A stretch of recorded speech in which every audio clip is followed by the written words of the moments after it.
Tommy? I got a really wicked idea that could get us into a lot of trouble. Gina? I'm not sure that is such a good idea considering what this cartoon is called. No, Tommy, let's do it. Let's rip off the Family Guy theme song and add our own words in it. Oh. Of course that's what you meant. It seems today that all you see is groundings on YouTube and violence on TV. But where are those actually funny cartoons? On which we used to rely. Lucky there's a third grader guy. Lucky there's a man who positively can do all the things that make us laugh and cry. He's a third grade. Gay.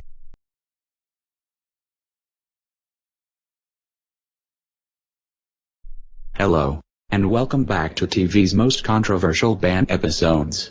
Our next clip is from a banned 4th season episode of Mork and Mindy, concerning abortion.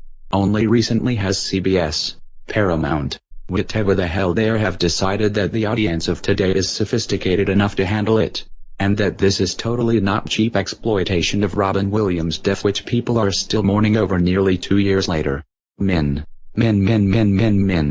Look, I've laid another egg. Isn't this great? Oh, Mork.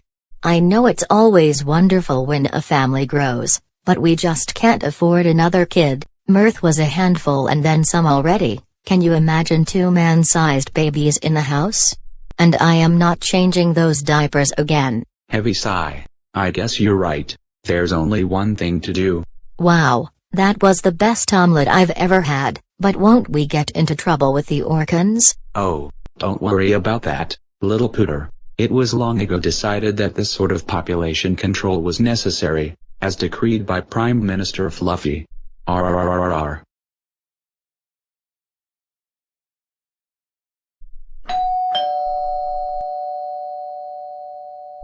Oh crap, I'll get it.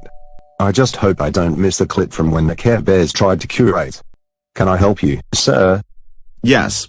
I am Seth MacFarlane, creator of the fine empire of Family Guy, American Dad, and The Cleveland Show. Yeah, I wouldn't keep harping on about the last one if I were you. It has come to my attention that there has been some infringement on my intellectual property. Yeah, if you can call that intellectual. Stop that. This is a serious thing. Now I know GoAnimate.com has been stealing my art style from the very beginning, but you kids took it too far. First of all, this is an exact replica of the Griffin's living room. No, it's not. Look around you, everything's out of proportion, and there's not even a table thingy near the doorway. Yes, I know. And that's what makes it even worse. You can't even rip anything off well. And also the TV still has rabbit ears. We switched to widescreen HD 4 years ago. Well, not all of us have a net worth of $150 million that allows us to buy nice things. Will you two keep it down over there? Yeah, they're showing the Nazi love camp episode of Hogan's Heroes, and Newkirk is getting some. See? That's exactly the type of joke my shows do. Oh, so now you have a copyright claim on tasteless humor? Oh, for crying out loud. This has been going on too long. Look, Mr. MacFarlane, all we were doing was a little parody for April Fool's Day. Well, I guess I am being a little unreasonable. Hey, wait a minute. Aren't those the kids who made those bootleg Family Guy DVDs? Oh, you mean the Lima and the Black Chick, right? Yeah, they're always making trouble. Oh, piss off, you grotty little wankers. Don't play dumb with me. I've seen your ads at 3 a.m. on GSM during one of my all-night benders. Oh yeah, maybe we shouldn't have shown our faces in those. All of you are grounded for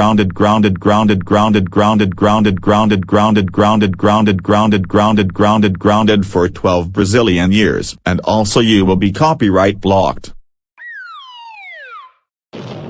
All your videos will be taken off of YouTube. Your accounts will be deleted. Hey, wait a minute here. According to the 6th Amendment, we have the right to a public trial before you steamroll us like this. Okay, then, fair is fair. I'll see you in court. Okay, we're going to court against one of the most powerful men in show business. Now what do we do? Don't worry. We'll bring in our kick-ass lawyer. He's gotten us out of bigger jams before. Like that time Child Protective Services tried to take us away for wearing those inappropriate Halloween costumes. Is it inappropriate for a couple of 8-year-olds to dress as Travis Bickle and Iris from Taxi Driver, Your Honor? Yes, it is, but has this sort of thing not happened before? In the 1980s, children dressed as RoboCop, Rambo, Conan the Barbarian, Jason Voorhees, and Freddy Krueger, all characters from R-rated movies full of mindless violence. Should we not allow these two to at least dress as characters from a movie with substance? Yes, I do in fact remember the Halloweens of the 1980s, and what you say is true. However, it is nowhere close to Halloween, it is the middle of July, and they were acting on scenes very loudly near a 5-year-old's birthday party at Chuck E. Cheese.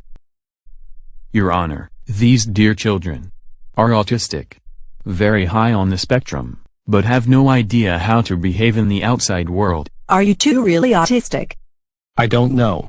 Maybe. Our parents don't believe in labels. Oh, good gravy, Marie. Hey, that's my line. Oh God, I'm so nervous. What if he wipes the floor with us? Relax.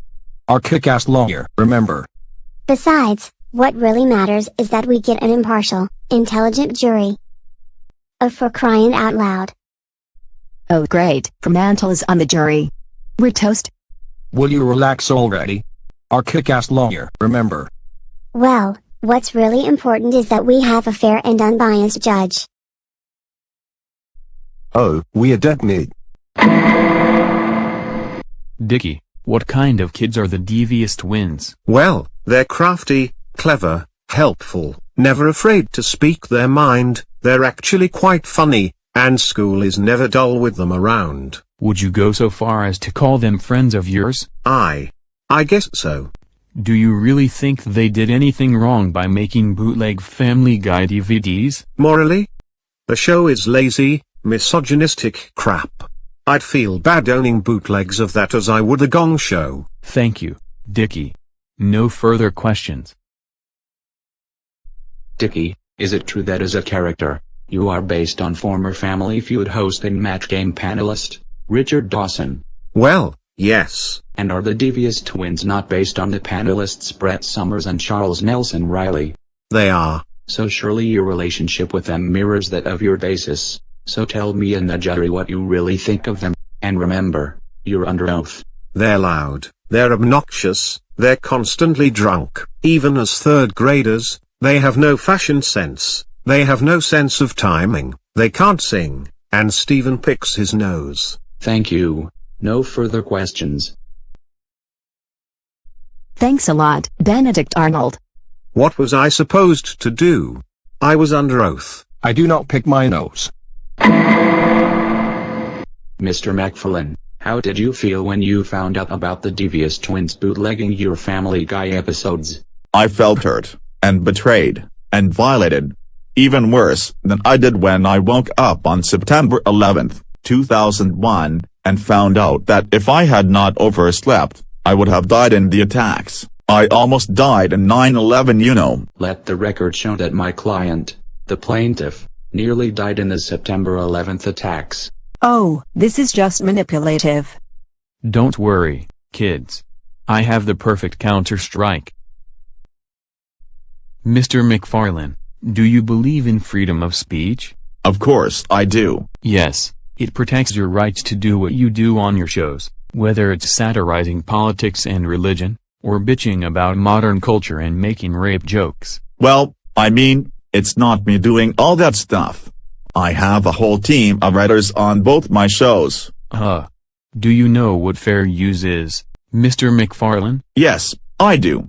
It is an exception to the exclusive right granted by copyright law to the author of a creative work, for use of the material in commentary, criticism, and parody. Ladies and gentlemen of the jury, I move that the twins' bootleg DVDs do in fact constitute fair use. What? That is absolutely absurd. Those bootleg DVDs are nothing more than that. Bootlegs. Really? I present to you, Your Honor, the Devious Twins compilation DVD For the Love of Meg, a collection of episodes where Meg gets a boyfriend.